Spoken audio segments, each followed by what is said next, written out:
Hello and welcome to Romantic Readers Podcast. My name is Nicole, and as always, I'm joined by my sensational co-host, Alley.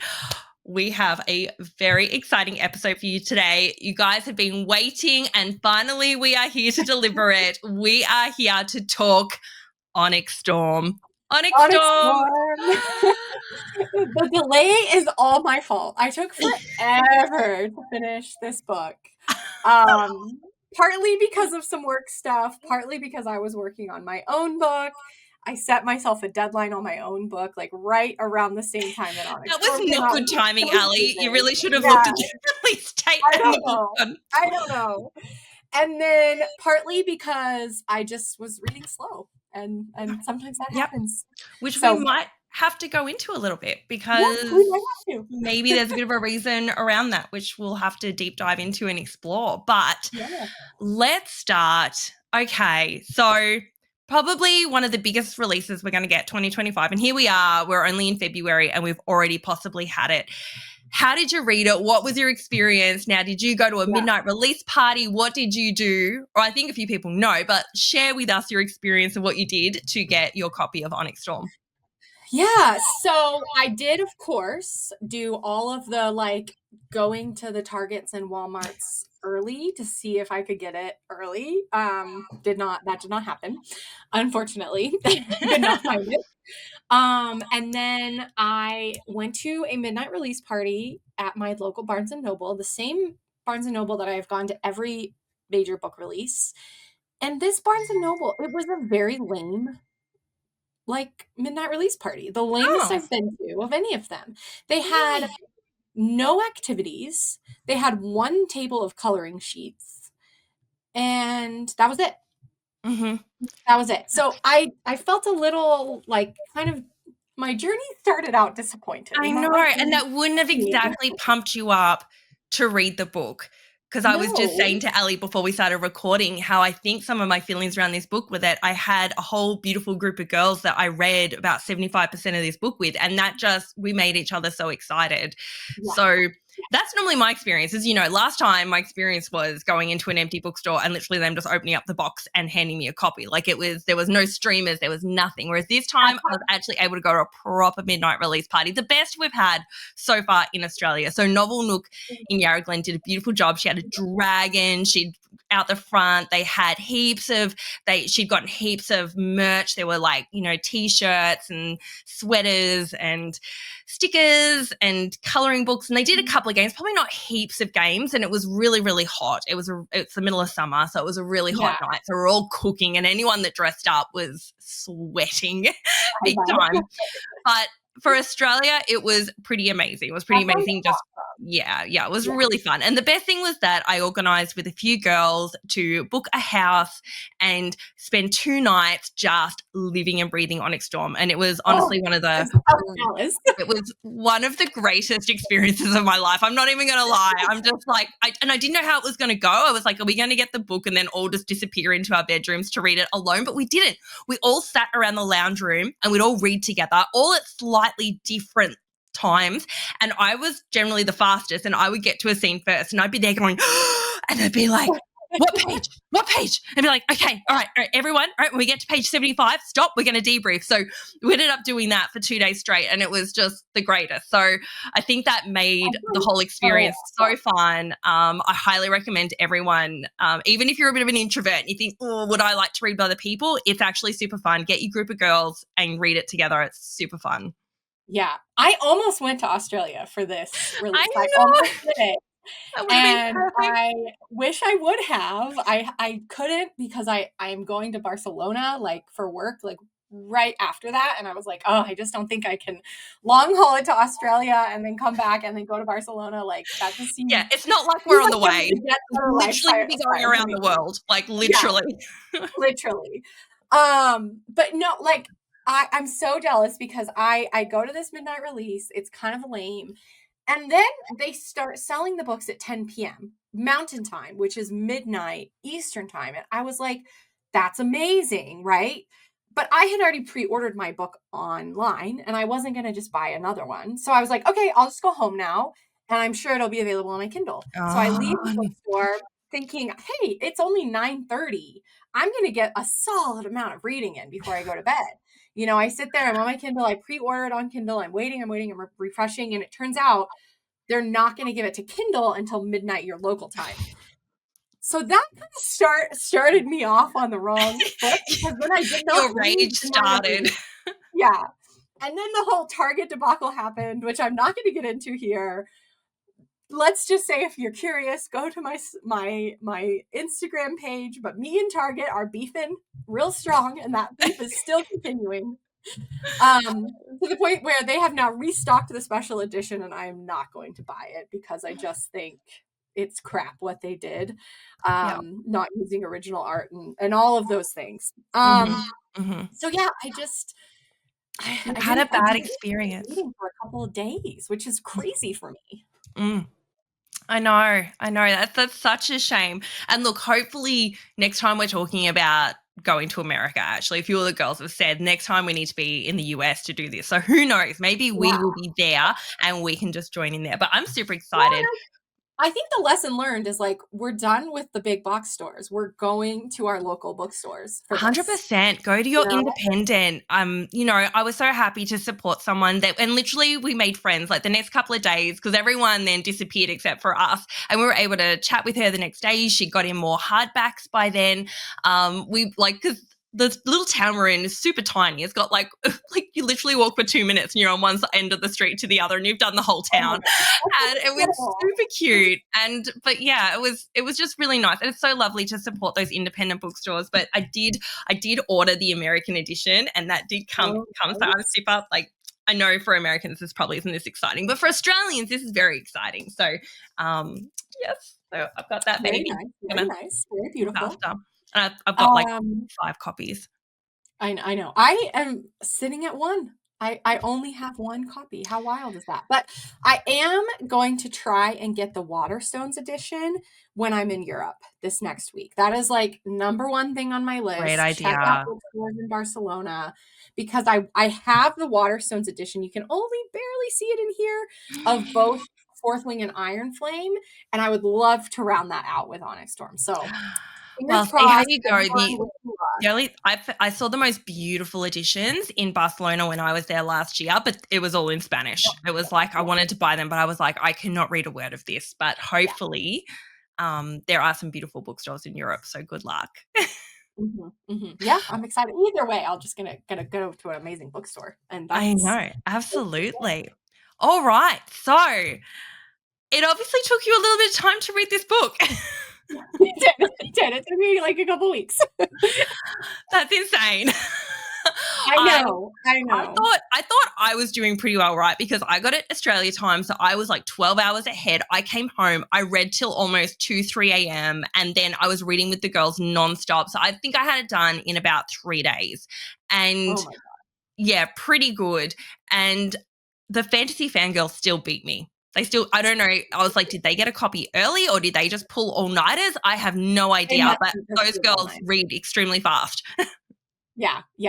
Well, good for them.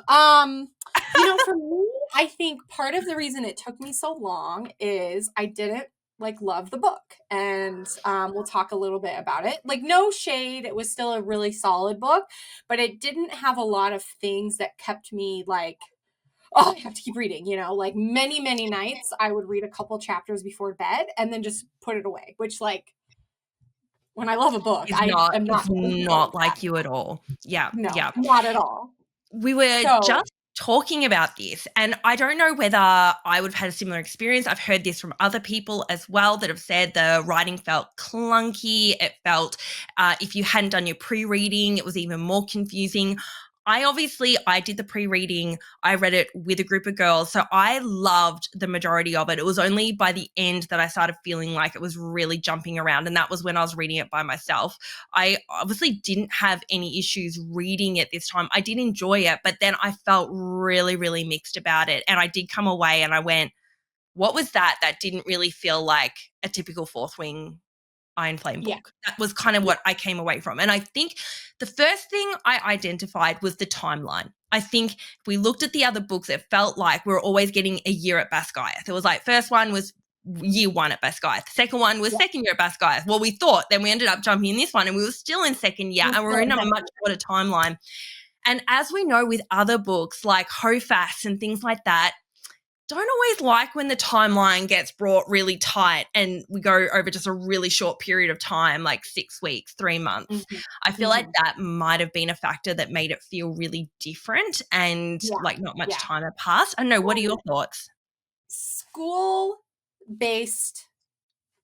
books are set around the school year for a reason, right? There's a structure that lends itself to that. You start the school year, it's exciting and new. It kind of lulls in the middle of the school year, and then you get to the end of the school year and it's exciting again. And so I think like there's a reason why school-based books are so popular, like Harry Potter, like this. And so putting it in a school year, but then like not this, like we're still in second year. We're not getting to see Violet as a third year. We're not getting to see what it's like for her to be in this new kind of leadership position. I think that impacts it. For me, the other thing that I think really, I'm not going to say diminish my enjoyment because it's still like a 4-star book for me. It's just not like a 5-star book. Yeah. And I posted about this on my Instagram and a lot of people agreed. I feel like the world did not expand very much. Yes. Even like we got a lot of answers to things, to questions that we had, but those answers were not world expanding. They, like just like we know Zayden's mom is now alive. We know where she is. The answer is not like mind blowing and expanding the world, right? We know about the Irids. We know that they're called Irids. But what we learn about them doesn't really expand our understanding of the world. We learn nothing new about the Venin for the most part. I guess we learned that they have signets, but that's not like a big thing. Yes. We spent a lot of time in the Isles, which are kingdoms we already knew existed. So, and again, I've seen people who disagree with this who are like, I loved seeing the culture of the island nations. I loved learning about the role of the gods, people feeling like it was expanding through the gods. And so like, I can totally appreciate that perspective. But for me, it felt like we didn't really learn a lot more about the world. Yeah. No, I can absolutely see where you're coming from. And on the one hand, yes, it did expand in the sense that we did get to suddenly explore these Isle kingdoms and how magic works or doesn't work there, got more of an idea about the gods and things. But it all just got hinted at. And I think a lot of us, look, I always say this is a bit of the risk of being theorizers, that you have these massive theories and then when you actually read the book, it doesn't come to fruition. It's nowhere near that and it's somewhat disappointing. Often fan theories just way outpace the actual what actually happens in the books because there's like 100 of us comparing to like one writer. Not that I also think she's still saving so much for the next 2 books. Some people have suggested, is this somewhat a filler book? I've seen a lot of people talk about, was this actually just meant to be a 3-book series and she's expanded it into 5? And that's why this one feels a bit like you're getting more and you're also not getting more. I felt like I took a step back and went, actually, a lot happened and not a lot happened in this book. Really, it just felt like we were just on Zayden's transition into Veninness. Like he just, he started mini Venin, tried to find a cure, couldn't find a cure, found out more about Andana and the iridescence, but then they weren't very helpful. And then he just went full-blown Venin. Like if we look at the whole story arc, that was sort of it. It wasn't a lot more. No escalation of the plot. There's no escalation of, we're still in the same place with the Venin that we were at the end of book 2. Yes, 100%. We're still in a war. We still don't know anything about them. We still don't know really how to defeat them. Like, there is nothing new about the main conflict. The main conflict has not escalated in any way, other than the fact that now they have Zayden.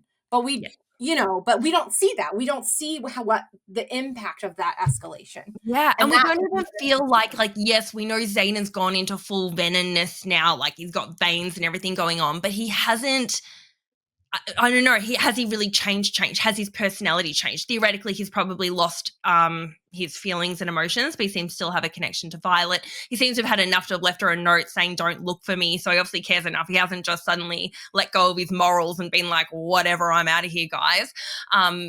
It didn't, I guess the characters maybe didn't grow that much, didn't change that much. So we learnt more, but we didn't at the same time. And I think that's why we're feeling really confused right now, going, I don't know whether I love what we got or whether I'm disappointed with what we've got. Because we did get lots of little Easter eggs, lots of side characters, but then also there were side characters we completely missed out on. Like we barely saw Jacinia.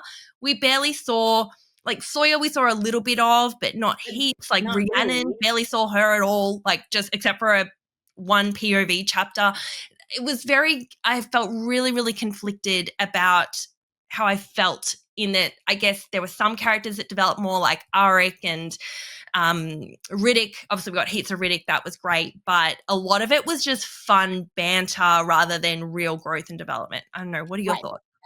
Yeah, I completely agree. I think you have nailed it. It's not only did the plot not escalate, but the characters themselves didn't really grow. I think Violet is still the same. I don't know that she's grown that much in this book or changed in any way. And Xaden didn't really change either until the very end when he pulls from the ground. But even that is exactly what he did in Iron Flame, right? Like it's not. It was just more intense. It was just a more intense moment. More intense. Yeah, it was. It was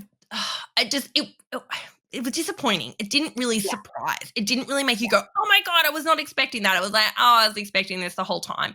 And then Andana happened, and that was, I felt disappointed with that because it felt like a cheap shot of she wanted to give the experience of killing off a dragon, but also didn't want to kill one off.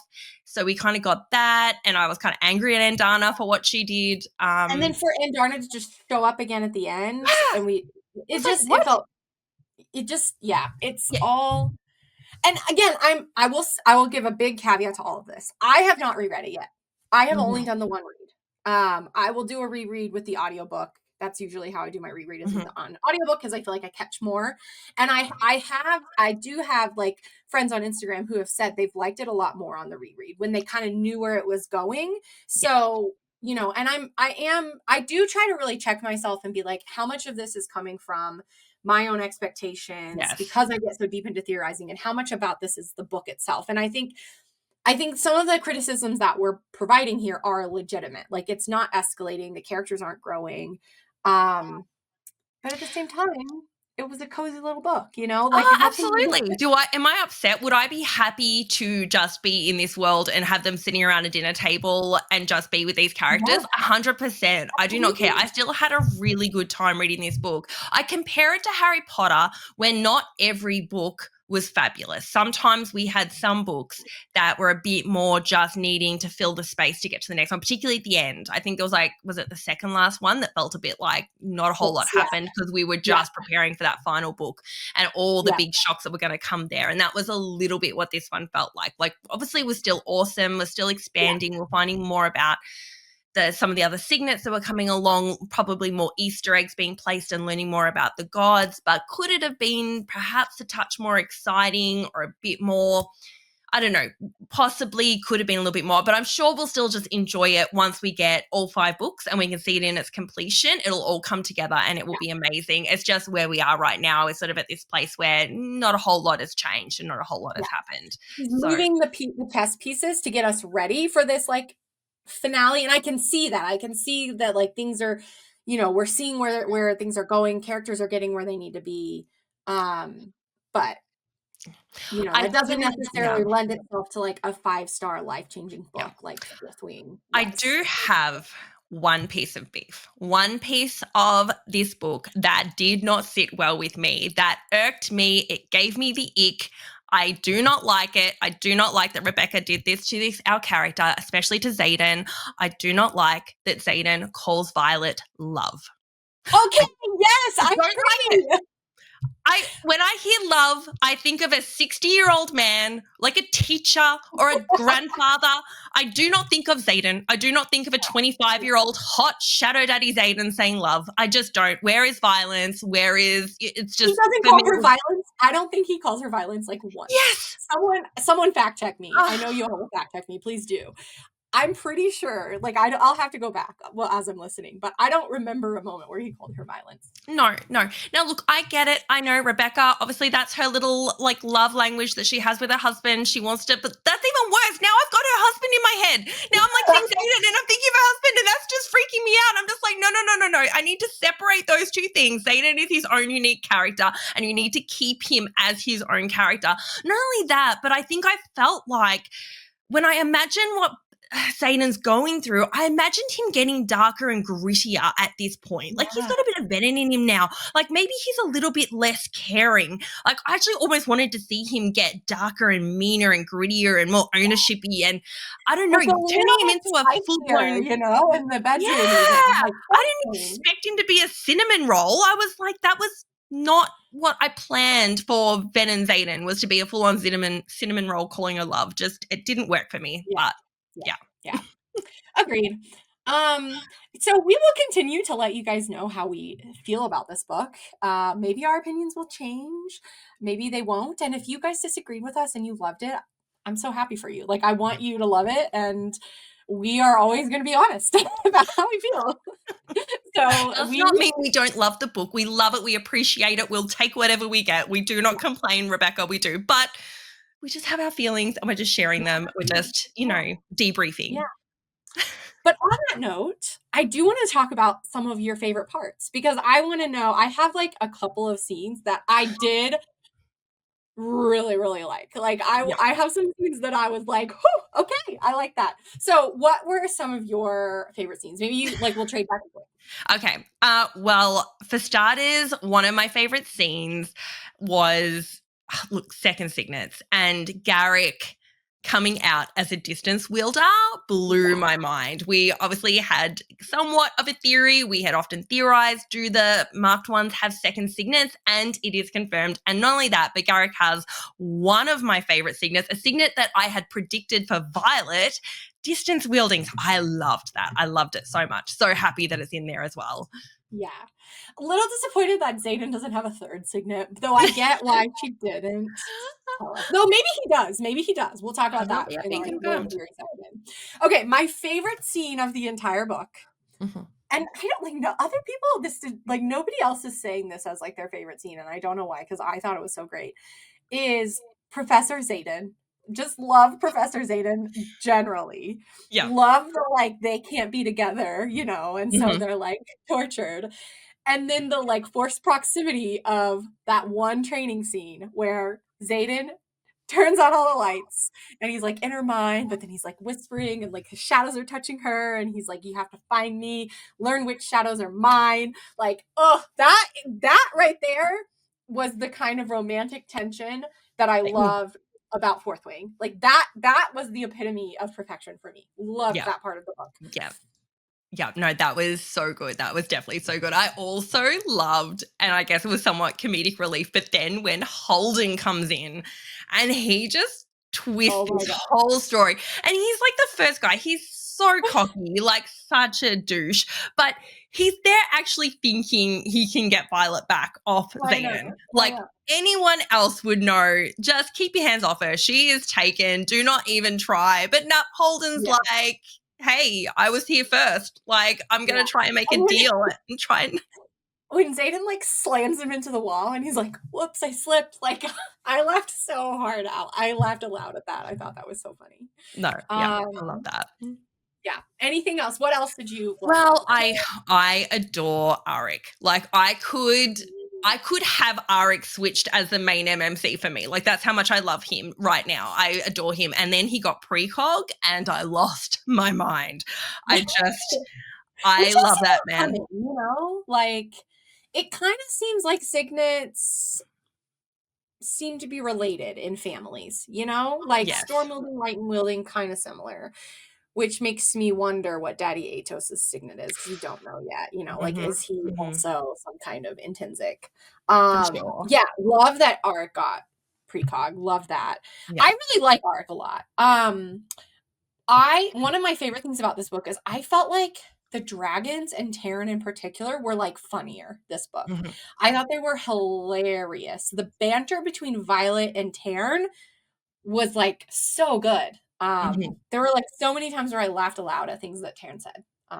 Yes. Oh, absolutely. I felt, though, like we lost Sigale in this book. And now this is obviously potentially intentional because of everything that's going on with Xaden, but she barely said 2 sentences in this book. We completely lost her. And so I spent most of the time going, what is going on with Sigale? Like, obviously, Andana, she increased a lot this book. Taryn did as well. But yeah, I felt like we lost Sigale, and that made me a little bit sad. And not only that, but I guess we didn't get enough of it to understand what was really going on. It never really got explained to us. We never kind of found out at the end, oh, is Sigale changed? What's her relationship with Taryn like? That was all still kept in the dark. We didn't really get any like indication of what's happening there, even from Taryn's perspective of has their relationship changed since Xaden has become Venom. Like it was just very, and that disappointed me a bit. Yeah, we learned that Sigale was not talking to Xaden, and then yet like Sigale was pissed at his mom, and like clearly visibly upset at the way that like his mom treated him and stuff. So it's like clearly she's a protective, like she clearly still cares for Xaden, but it would have been nice to see a little bit more. Yeah.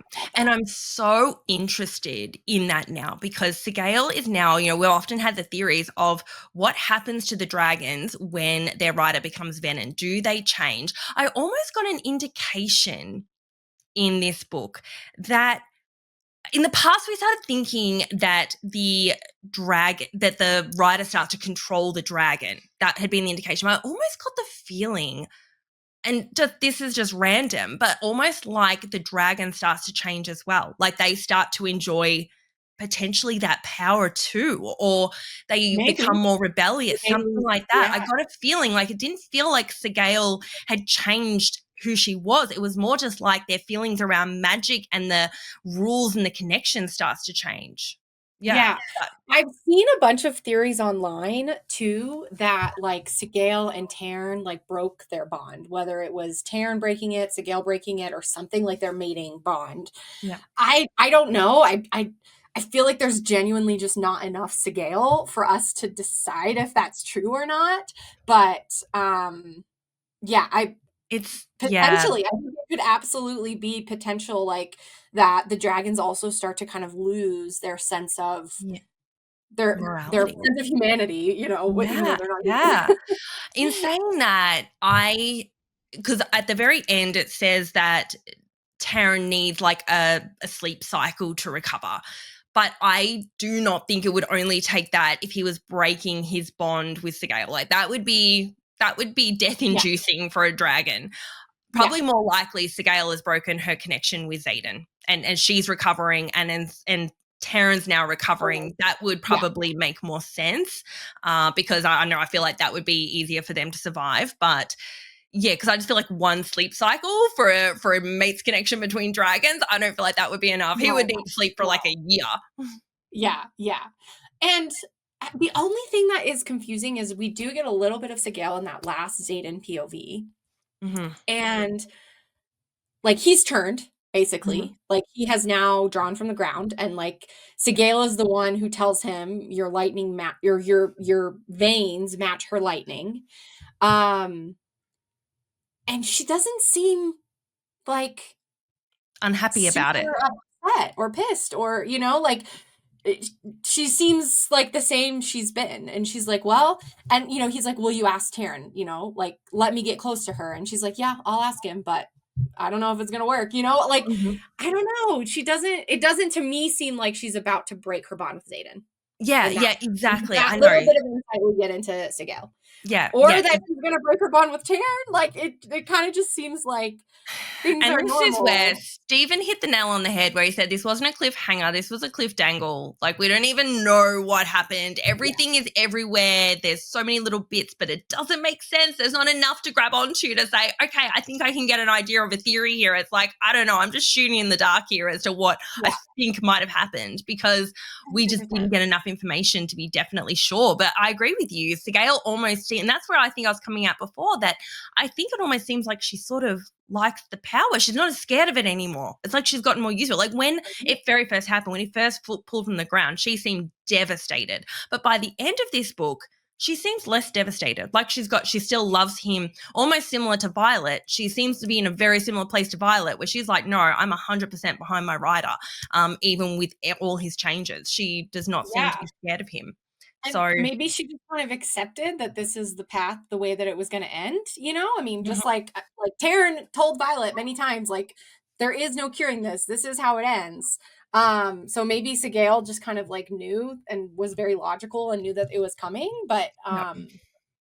yeah, All I don't right. know. You made a great point here. Have you had any theories about how you think they are going to cure Xaden? Have you got any ideas there based on reading this book, giving you an indication what you think they might do?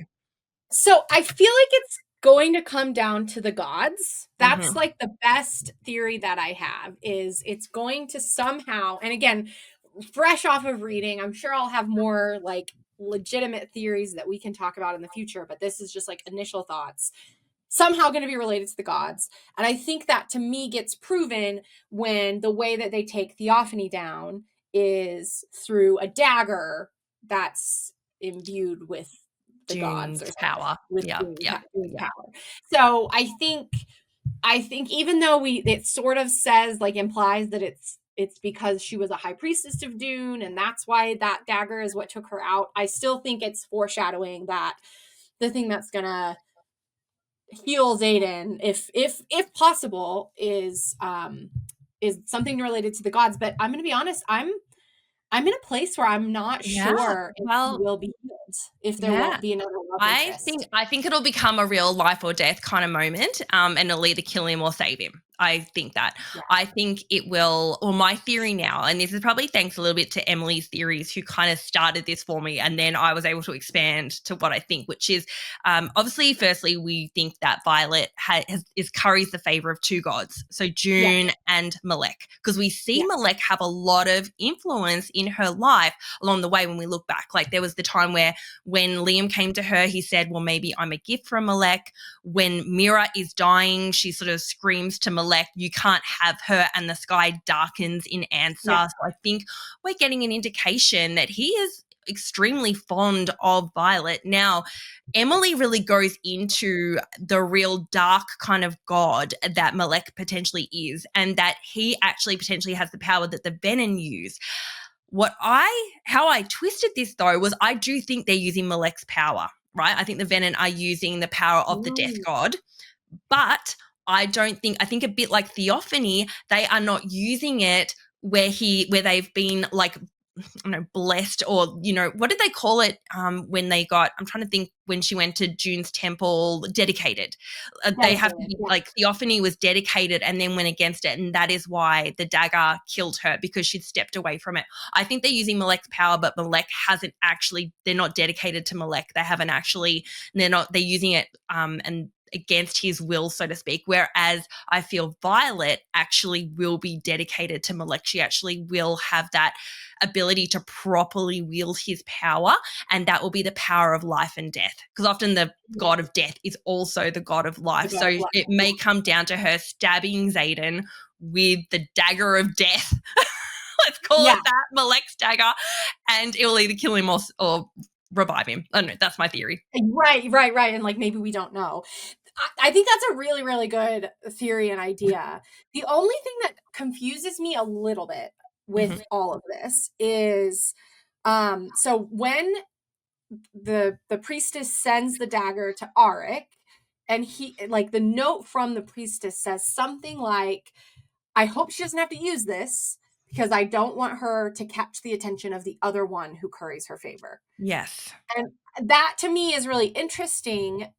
Like, if a god favors her, why would she not want to catch their attention? Like, what does that mean? And maybe by using the dagger, she somehow seals her fate of, like, she will now have to be dedicated to Malek, or I'm not sure, but like, that line was just a little, like, I feel like there's a little bit there for us to unpack and Well, think let's about. be honest. I don't think you get any priestesses or anything following Melek. Like, I don't think we see No. that. I No. feel like he's sort of a bad god. And that was what Emily's theories went into. She really went into him being a real villain god, a really, really bad god. Like a lot of, and even all the blessings they've done, all the souls they commend to Malak.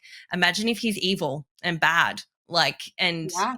he's the power that the Venom have been wielding. And there seemed to be some suggestion from the Maven, like from Theophany and Berwin, that if she went with them, they could finally almost dedicate her to Malik. Like maybe that is what they're doing. So there's very interesting ways this could go. And that same post from Emily's Theories, which you guys, if you don't follow her, like go follow her. She's incredible. She's amazing. She like pointed out, that every single nation or kingdom is associated with a god.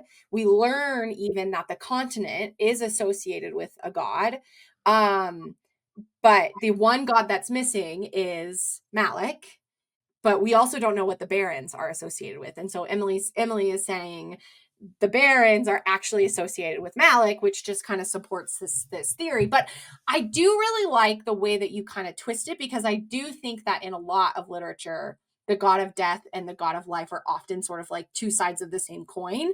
And so people think that they're evil, but actually they're balanced. They are the only balance that exists. Yeah. And so I think there could be something there where like only the bad side of Malik is being shown, and like Violet is here to like bring the good part of Malik, which again, like having the light and the shadows with Xaden and Violet, maybe there's they're destined to kind of like bring the balance of Malik or something. I don't know. Yeah. Well, it's very interesting. It seems to suggest, and even because what we've seen at the moment is that for every kind of like Venom that wields a power, there has been another a dragon rider that has also wielded the same power. So we always get the one on both sides. And it seems like I think someone has confirmed that Violet is the only lightning wielder. She thinks there might be another lightning wielder, but I think there isn't. So she is the tipping scale as to whether she goes one way or the other as to who has more power.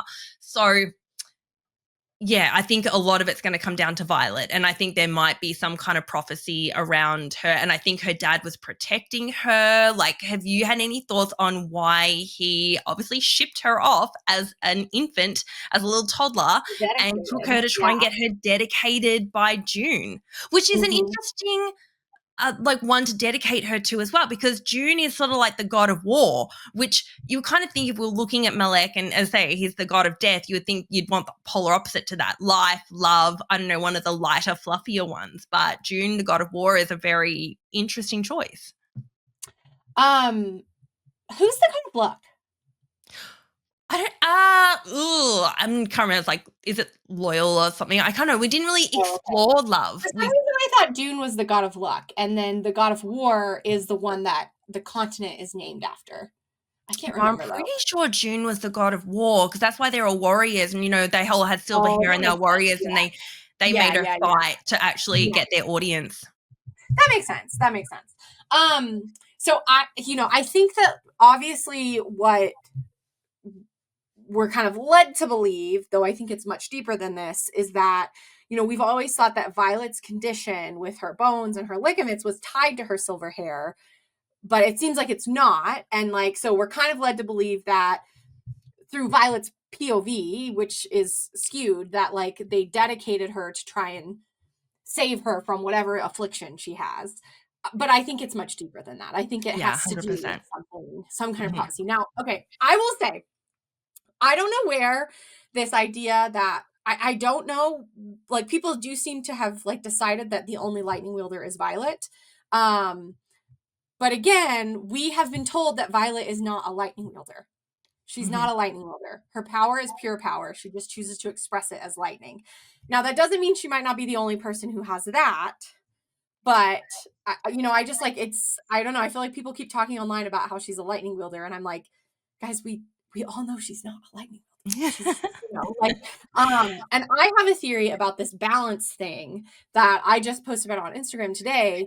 So I think Violet being a dream walker is a clue that she is actually, that part of her signet is the balance to Berwin. I think Berwin is also a dream walker. Yes. I think that's clearly what's been happening. These are not regular dreams that he's been having, that Xaden's been having, and that Violet has then been walking into. They're having like a clear dialogue inside this last dream. Yeah. So I think Berwin is a dream walker. Violet is sort of like the counter to Berwin, which makes it very like interesting that Berwin is like the maven and the Yeah. kind of the controller, I guess, of Xaden. Yes. Now, I actually think that potentially there is a counter, that Violet's pure power signet is a counter to someone. Okay. And I think that it is, Theophany mentions a guy. She's like, I won't disappoint him this time. And Violet's like, Berwin? And she's like, no, no, no. Like, she scoffs, like, that guy's stupid or something like that. Like, Yeah, she yeah, clearly not has no him. love for He's Berwin. fine. Yeah, she hates him. And she, like, is mentioning someone else who potentially seems to have, like, a higher rank than the Yes. maven. Yes. Like Like a and king. what Yep. if that person, Is Naola? Violet Yeah. is like the counter of that? Like that person is either wielding pure power or is like the original Venom or something like that. Yeah. And Violet has been sent to create the balance with that person. And then I was talking about this and somebody reminded me of there's a general something with a D who is like the leader of the Venom 650 years ago. So like what is that person? I Yeah. can't remember his name. No. So anyway, that's my theory. I think there's like still some kind of leader of the Venom that we haven't met yet. Yeah. Yeah. I don't think dreamwalking is all of Violet's signet. I think that that was just what Xaden, like he just heard that piece of it and he went, oh, you're a dreamwalker. I think there's still so much more to it. I think we've only just scratched the surface there. I think that, look, obviously I think dreamwalking is going to make a lot of sense from a story perspective because it's going to allow Xaden and Violet to still connect. To talk to each other. Over dreams for the foreseeable future when they're probably on different continents and things like that. So that's gonna be their way to stay connected. However, I will just say, sorry, really quick. There is still the potential that my theory about Violet's second signet is right. Yeah. Because I always said that she could see through other people's perspectives. Mm-hmm. That is basically dreamwalking. And if that expands and it's outside of just dreams, like there is still a world where I'm right. Well, and everyone, like the Irid Sage and Dana, you've given her a much more dangerous signet than what Taryn did. Like they're saying way more dangerous. I'm like, dreamwalking is not all of it. You can only do so much in dreams. There's got to be a lot more to it. I thought she had the power of intentions. As I was reading it at the beginning, there was so much discussion about intentions. There was the fact that the lightning struck when she was on the magicless island. Mira, back when she was, having to fight that Venom, she managed to actually do her shield. You know how we've always found that people have amplified around her? And it's almost like when she wants something to happen, she makes it happen. Like she's like, I want this to happen, it happens. Whether that's even also dreamwalking. She's like, I want this to happen and it happens. So I still have a theory that maybe it's going to go that way, but we'll just have to wait and see what we get. Speaking of second signets, do you think that, because Xaden can clearly read actual thoughts in this book. Yeah, it's massively expanded. Do you think that is potentially a third signet, or do you think that is his second signet growing stronger, as Violet kind of suggests, but then they never talk about it ever again, which is kind of crazy to me? Or do you think it's something else? Like, is that potentially some kind of thing that Violet is doing? Yeah. Good question. I think that Xaden's signet is still growing. I think that, and Rebecca has confirmed that we've seen about 50% of his signet. Like it's about at 50% currently. She sort of said as they have it for longer, it gets stronger and stronger as they learn to wield it better. It grows. So I think it's just been growing. Now, whether him turning Venom has amplified it even more so that now it's become really powerful, but man, it increased massively. This book. Yeah. I don't think she's going to do third signets. I think that she kind of goes, if we start doing second signets, third signets, fourth signets, it's going to be too much. So I think she's stopping it at kind of 2 and going, this is kind of it. But who knows? Who knows? Definitely he has way more power, way more. So it's going to be very interesting. And whether being venom is a way to amplify your signets so that they work stronger than they ever have, we don't know yet. We don't really have that information to be sure what kind of impact it has. Right. And all along they said, the venom have signets. We didn't think that they did. We thought you could only have a signet from a dragon. Who's to say the venom we've seen with a signet, because we've seen a lot of venom who don't demonstrate that, but who's to say they didn't bond a dragon? Yeah. I mean, and that dragon's still alive or something. Yeah. The dragons are bonding less and less. It could be because they actually can't bond because they're bonded to a venom. Yeah. There were so many questions like that we didn't get any answers to. We didn't even get hints at it. We didn't even get here's a little sprinkling just to leave you something to think about. We got no hints about what the Empyrean knows and feels about and even in those moments, when Andana left and Taran completely opened himself up to her, that would have been a great time to have sprinkled in some little oh, she overheard this, but she was so overwhelmed she couldn't take it in. But I don't think anything overly important gets discussed there. She just says, oh, they were just talking about it just sounded like random war stuff. It didn't seem like it was anything. It was like, oh, this is important information to know that Taran wouldn't have normally allowed us to be part of. Yeah, totally. Yeah.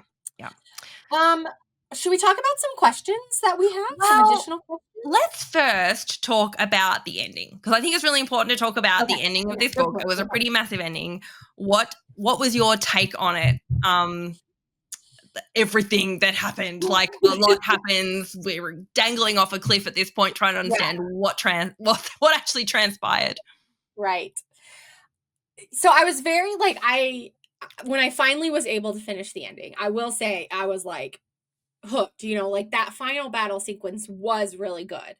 So I, again, I've said a lot of bad things about the book, but I do think that the final battle sequence was really good. The stakes kept escalating. It was really intense. It was surprising, and then at the same time it wasn't surprising, right?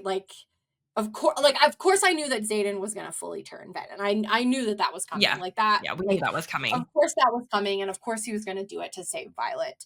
And there was lots of foreshadowing, when someone says to her, oh, you could be a queen, and Xaden's like, how about a duchess? And then he introduces her as his consort. He clearly had been thinking about marrying her for a long time. I know. This was all part of my cinnamon roll situation that I was talking about. Total cinnamon roll in this one. I love that he wanted her to be a duchess and everything, but he was just so smitten in this book. Which I love, but I was also like, come on, Xaden. Come on. At least dish it out slowly so that we can we have to fight for it. It's make me your duchess, please.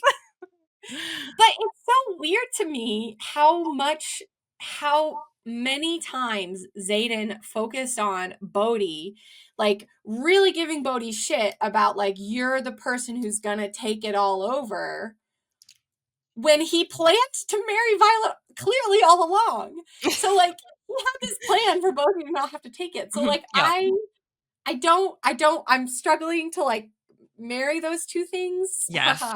Pun not intended. In his intentions. I'm not really sure. Yes. Unless something changed with Bodhi maybe not being a candidate any longer. 100%. However, again, that, it would be one thing if we didn't know that Xaden had been planning this all along. Yes. He clearly, that dagger had a gemstone the first time we saw it, and then it later did not have a gemstone. He clearly got that ring well in advance. He was planning to marry her. Or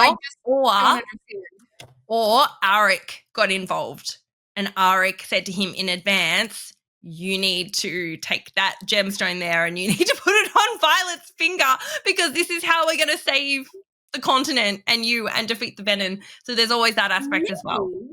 But they didn't seem to have this plan with Sigale. He wanted to marry her. It seems he had been planning this for a while. So Yeah, Mhm. I didn't hate the ending. I love that they're married. I actually wish we had seen it. I think it would have been more Thank you. interesting to show it and then to show her losing her memories at the end. Yes, And I then agree. have the shock be that she didn't remember it as opposed to the shock being that they're married. I think I would have liked that more. Yeah. Um, but who knows? Maybe there's a lot. There might have just been way too much there that she just couldn't show us. Yes. Um, Yes. so I was so confused by that ending, and I yeah. was truthfully devastated that we were not part of that wedding, if that is actually what has transpired, because that is huge. Like Yeah. Zayden and Violet getting married, that is a moment that all readers want to see and be part of. Even if he's full blown venom with his lightning venom lines around his eyes, don't care. We still needed to be part of that. And even just that in itself, like what how did they even manage to get married? Like, I know that they've potentially gone to June's temple, the high priestess owed him a favor, but like, did they seriously get their hand in hand? He's full blown venom and she's not, and they got married? Like, I can't even. I don't know. I can actually. Some people are like, well, did they even get married? All we know is she's got a ring on her finger. We don't even know if anything really happened or not. Well, it does have a seal. Like they do have like an official temple, like kind of blessing of the marriage. Mm-hmm. Doesn't mean that like it could be legitimate. I don't think Zayden would do that non-consensually. I really Yeah. don't, Oh and I no, don't 100%, think that 100%. Rebecca Yaros's like vibe. I just don't think she would ever No. have this like forced marriage thing. No, no, Um, I know. I wouldn't say it was so I forced. do think, yeah, sorry, go ahead. Oh, I mean, I would probably say it was more like they just made it look that way. Like they haven't officially got married, but they've made it look like that just so that she could rule, Tyrandor and things like that, Erasia. Um, just really to protect the realm. I guess it would probably more come from actually Zayn being like, I can't marry you because of who I am now, but I need you to I want you to have all this. I want it to be yours, and yeah, Mm. but I'm too dangerous to be with you. I think the marriage is real. I think Yeah, they really yeah, got married, and I yeah. I think think so Violet did too. it willingly, and I think it's real. And I think the fact that they were blessed by the Temple of Dune tells us who the brother that turned is. I think it's Garrett. I think it's Garrett because I think it's Garrett for a couple reasons. So there's a part of me that feels like that Okay. might be too obvious, but I think it's Garrett because one, like he gets drained at the end. Like he has been going Yeah, back and forth, yeah. bringing people, and he even says like to Imogen in her I've got chapter, to find some way to get more "I've got to power. find some way to get more power." Yeah, so I think it's him, but I think the other clue is that they were able because it's only been like 12 hours, right? Yeah, That would be pretty tough, I think, for Taryn and Sigale to pull off to get to Dune and back in that amount of time. Not impossible, but I think it would be pretty tough, especially considering like how, Sigale was injured, Taryn was injured. Like, so I think Garrick is the one who turned. I think he distance walked them to Dune to let them get married and then distance walked Violet back and like yeah. sort of dropped her off. That's what I think happened. Okay. I refuse to accept that my Garrick baby is Venom. He did so much work, and he did so much work looking after Zayden through this whole thing that I feel like Rebecca has set it up to look like Garrick. That has been my big thing, is that she's I made it look completely like agree him. with that. I actually feel like if it is him, I'll almost be a little bit disappointed that she made it so obvious, because for me, I was like, nah, this is too obvious. It's going to be someone else to shock us. So Yeah. I want to believe that it's actually either, well, okay, my two predictions now are either Bodhi, obviously for a lot of reasons. He was Yeah. really angry at Zayden quite a few times through this. And he's that kind of underdog. He's always been the underdog. We don't know a lot about Bodhi. He's always in the shadows. He doesn't want to rule Erasia. He just No. wants to fight. He doesn't And what necessarily better way to not have to take over the throne than to just become yeah. Venom 2? I mean, He like, does not have a lot of power compared to other writers. Like Garrick has tons of power. Like at that moment, he's out of power, but he has so much power. He's a very, very powerful writer. So I'm hoping that is actually just a trick. The other one I'm wondering, and this is so because I wrote this character out because I went, he doesn't know that Zayden is Venom. But then I think I found out, I think on my reread, I'm not so convinced about that. And not only that, but we also consider that this person, their powers may have massively increased and they may have been keeping a lot of it secret. And that is Dane. I've seen that. I've seen people think that it's Dane. Look, initially I was like, no way. But he also says it's the last person I would ever have thought to do this. And he thinks Dane, while he doesn't trust him, he also thinks he's such a goody two-shoes. Like he thinks he would never make a bad decision. And he also kind of says when this is happening, he's like, oh, I have to call him brother now. Like, and I feel like if it was Bodhi or Garrick, he'd be kind of like, he'd be really angry at them, but they're already his brothers. Like, That's true. Whereas he kind of says it almost like, oh God, I'm connected to Dane now and I have to be brothers with him, with Berwyn as our dad. Like it's almost comical, it's almost, that will be really almost funny to see that kind of play out. So that's my kind of side. And of course, there's also the Sloane saying, wait, why do you have so much power there? Like he had the gray handprint. People like, does anyone know where that's from or how he got that?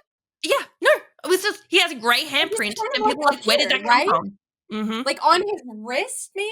Yeah, I can't remember where it was. Well, I'm saying here, but like, yeah, it could be. I'm not even sure. But he had a grey handprint, and they just like drop it as if everyone knows that it's there. Like nobody's reacting in the scene to it. I think it happens.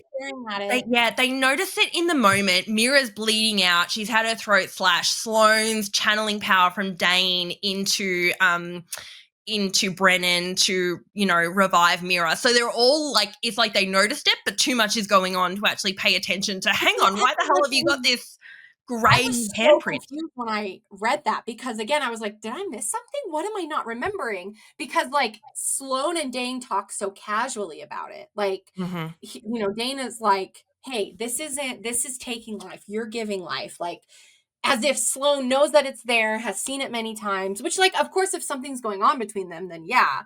But like, what the heck was that? I was so confused. So confused. Unless that's Daddy Atos or something and that's his thing. But anyway, I really think for me, Dane is my dark horse theory. Like he's I generally, probably Bodhi or Garrick, but dark horse, Dane.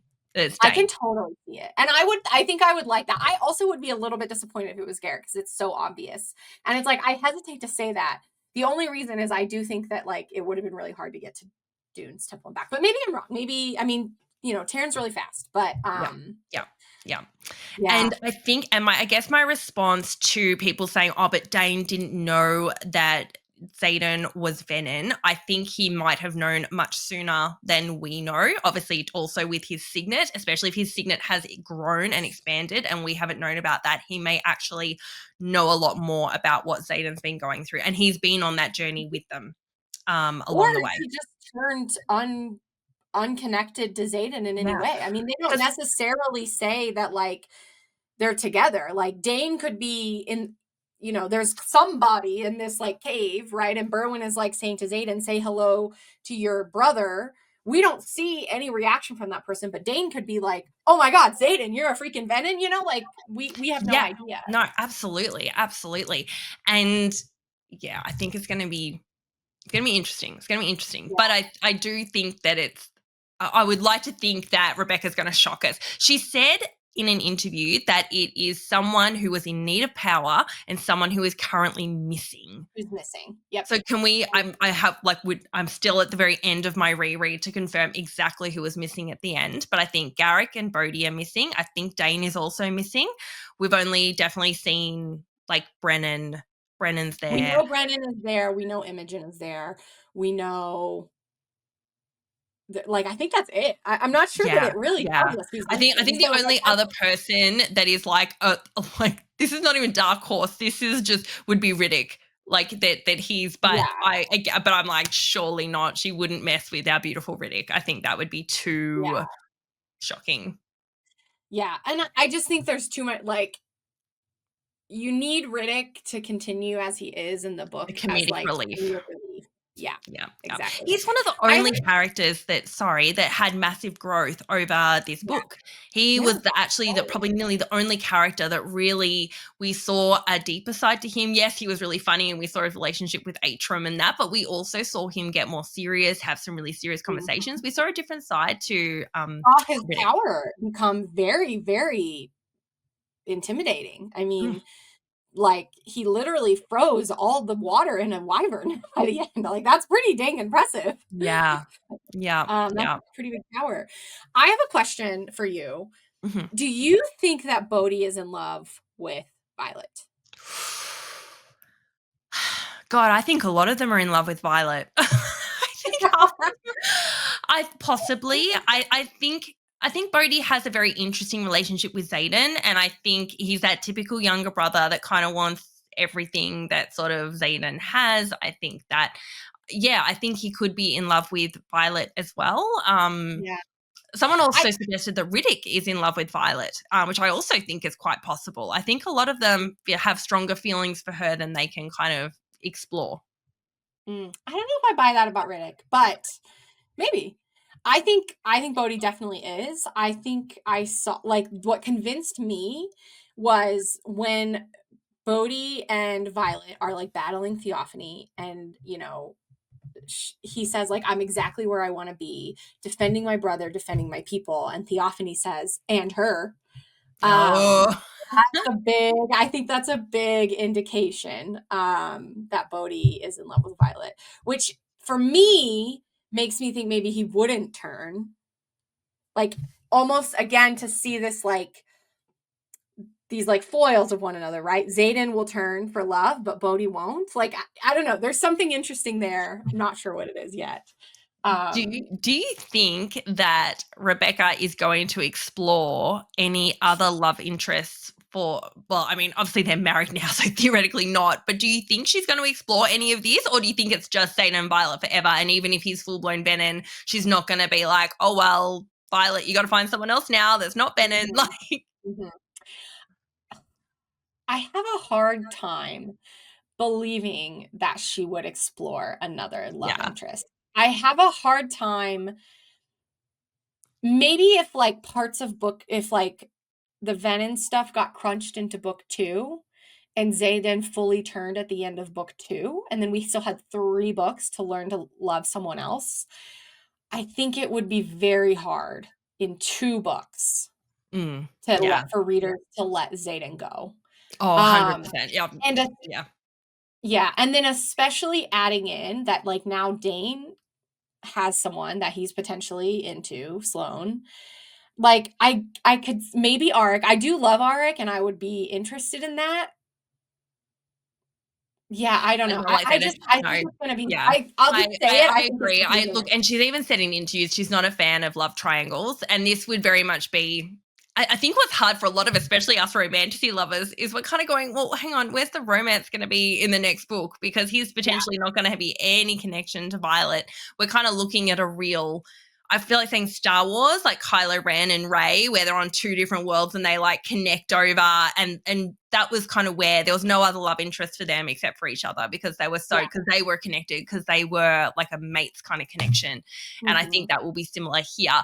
I'm somewhat, have really mixed reactions now about how I feel that Rebecca did introduce Zayden as a love interest really actually quite early. Sometimes I wonder if she actually should have slow burned it a little longer, because as we're getting longer in the book, it's harder to keep that, not love alive, but that intensity of it alive. Yeah. And Yeah. that's why sometimes, almost we needed that, probably for them not really to be getting together until the second book. Just as Yeah. a whole 5-book series, it's made it a little bit more difficult to get your head around. Hence, other characters are coming in and you're starting to go, well, what's going on here and what's going to happen now that they're disconnected. But I agree. I don't think Violet will be exploring any love interests with anyone other than Zayden. But it is No. interesting to see if some of them do potentially love her and whether she's even fond of them, but no one could even come close to Zayden. No. And I think Yeah, I mean, definitely, like, we're gonna get some dream hanging outs in book 4. Maybe that's, like, maybe we get some spice, like, because Xaden It's a could dream. definitely be dreaming about that, right? Like, and then Violet comes into it, and there we go. But yeah, I don't see it happening, but I do, like, especially after this book and how little romance we got, how little spice. I mean, there was one scene, basically.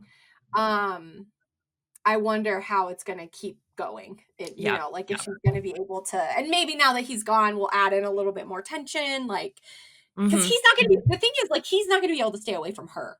Like, he sends her with a note that's like, don't look for me. He's gone, as if, like, talking about he's Yeah, with another person. He's 100%. not going to be able to stay away from her. Like, not one bit. No, no, especially with her So, power and his like addiction to it and everything else. and even 100%. if she didn't have the power, like, he Yeah, is going to be crawling back to her 100%. 100%. Yeah.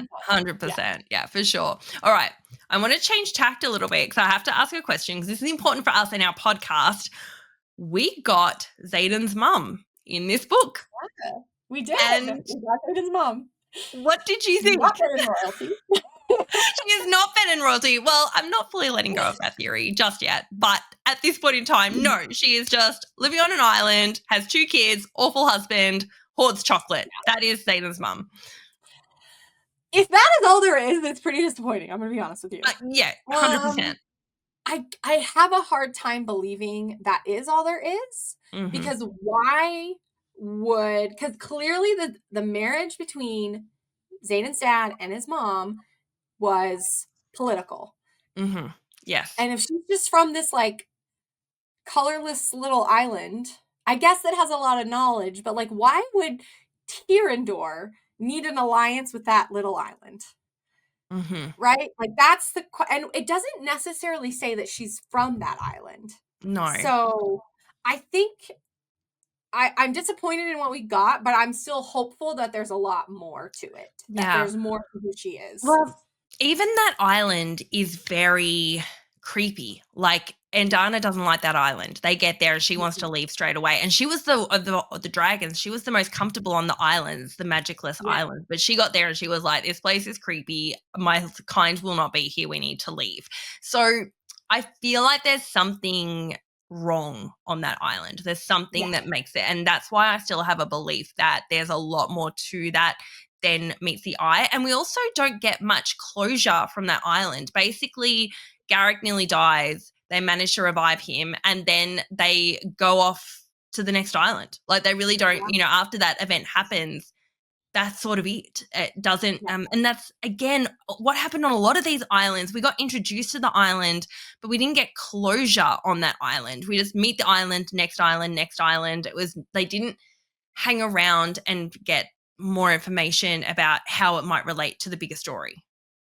Yeah, 100%. And, like, why is that island, like, it's kind of described as, like, being leached of color. It's becoming, I mean, it's always been obvious, but it's especially obvious that color is very important in this book series. The venin drain away all the color. It becomes gray. When you get dedicated to Dune, your hair goes silver. There's the rubies, the emeralds, there's all these things that have color. And so I think there's something really important that this island is, like, leached of its color. Yes. But I just don't know that we got enough to be able to theorize on it. Theorize, other than, like, they're maybe connected to the venin, but maybe not. I don't know. Yeah, exactly. Because then you also go, well, if let's say they are venin royalty, why would they live on that island? Because wouldn't they want to live somewhere where there is magic? Or does the royalty work differently there? I don't know. We don't really get a lot of answers right now. They just and that's probably why I'm a little disappointed, because I feel like I want to be able to theorize more about this book. But apart from a few of the big obvious theories that we got, I can't draw much from little theories. Because the world didn't expand. We didn't learn a lot of new things. Yeah, exactly. And so it's like we're stuck with the same information, so we can't really make new theories. Exactly. Which kills us when we love making theories. One question for you. Who do you think took the eggs, the dragon eggs, at the end? Because they say that, like, 6 dragon eggs are missing. Interesting number. 6 is very important. Let's just point that out. Good question. Look, I feel like it was the group of them. I feel like they almost all got together and did it. But I did wonder if it's not what we think. Like we think it was Yeah. to make that war connection with,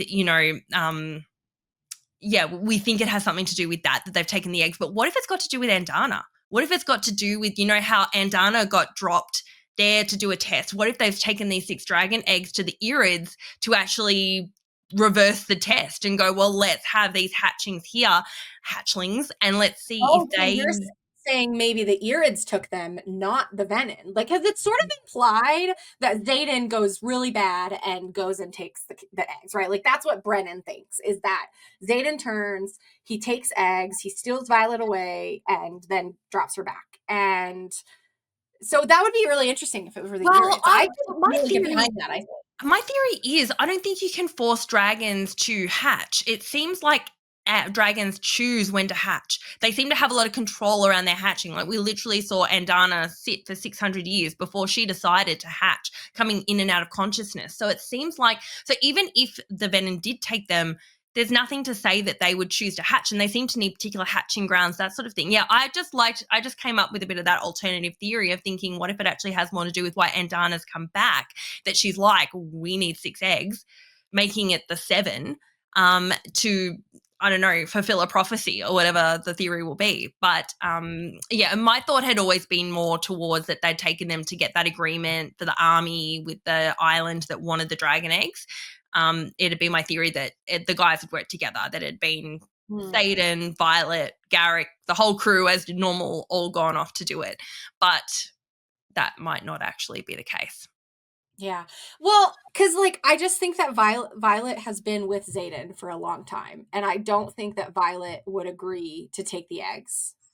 Even if Yeah. Xaden has like gone full bad and lost all sense of like self and Yep. humanity in his soul, I don't think Violet would agree to do it. So, it's just very confusing. Yeah. Yeah. Yeah. Absolutely. It was even confusing. I know that Jack Barlow and Xaden have very different personalities, but every Venom we've seen so far has been pretty bad. Like they have not had any care for their previous life. Once they've started to change, they've lost their sense of themselves. And throughout this, Xaden still very much had a sense of himself. And we kind of got the idea that, oh, okay, it's only because he's in his really early infancy stages of Venom that he's still who he is and that. And that, I don't know, to me, that confused me a little bit, because I was like, Yeah. well, what does it mean to be Venom? Does it turn you bad? Are you still very much your own personality? Why do they eventually decide? I know that they eventually lose feelings and care for anything, that sort of thing, when they kind of get to the higher levels. But yeah, I sort of, again, that was something that I felt a little bit like I wanted to see a darker side of Xaden. I wanted to see him caring less. I wanted to see some of those Venom characteristics that we've typically seen starting to occur in Xaden, but we didn't really get that. We kind of got the opposite. Like maybe he was fighting against it or something. I don't know. What are your Yeah. thoughts? I mean, we saw him losing his Control. feeling, his control, and there's the whole metaphor of he's on the ice and she's always saying like get off the ice. So I feel like we saw a little bit of that, but it wasn't done in a way that was all that interesting. Like I feel like it would have been more fun to see Xaden get grittier. But he didn't. He had moments where he was like raw ice queen, ice Yes. king, I guess, Mhm. like very icy, and then that's it. There's no grit to it. And I think Yeah. we love a villain. So like we want to see him get those characteristics of a villain, but still love Yeah. Violet. Yeah. We got a real, like, his personality was almost split. Like, he suddenly was 2 personalities, and he really had to hold on to the Xaden that he was. She basically did it very Yeah. much like he's got his Venom personality and he's got his normal Xaden personality.